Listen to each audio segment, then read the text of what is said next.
One of the questions I'm asked on social media is, what is the most difficult aspect of my job? And I thought about this, and it would have to be dealing with families, particularly parents of young children and infants. They've had a profound and unexpected loss. It's a really, really dreadful time in their lives. You can't even begin to put into words or even to imagine what they're feeling. But the upside of that for me is that I can add some professionalism into this situation and just guide them gently through the process and reassure them that we are there every step of the way and that we do know what to do to help them through.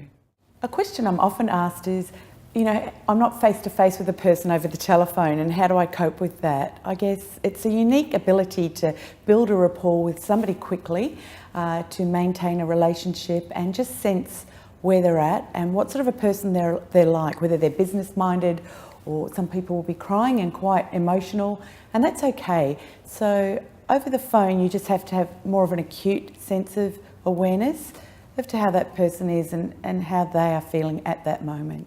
A question that I'm often asked on social media is, what is the best part of my job?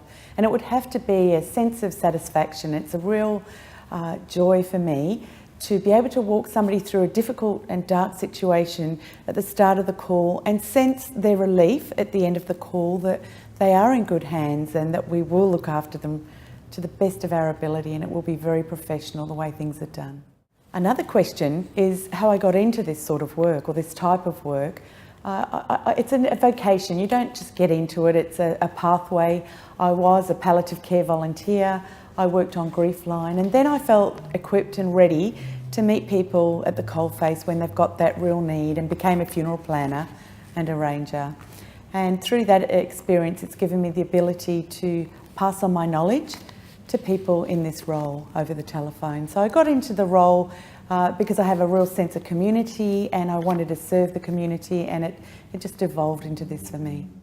Another question is what qualifications you need, or what's important in this job, what I need to have to equip myself best, and it would have to be a sense of being able to listen.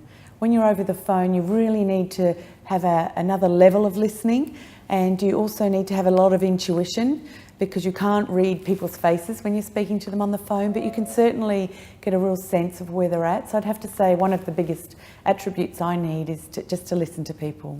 A question I'm often asked is, what made me get into this field of work or this type of work? And it's something that just gradually evolved for me, a strong desire to be there for people, to guide them through the process.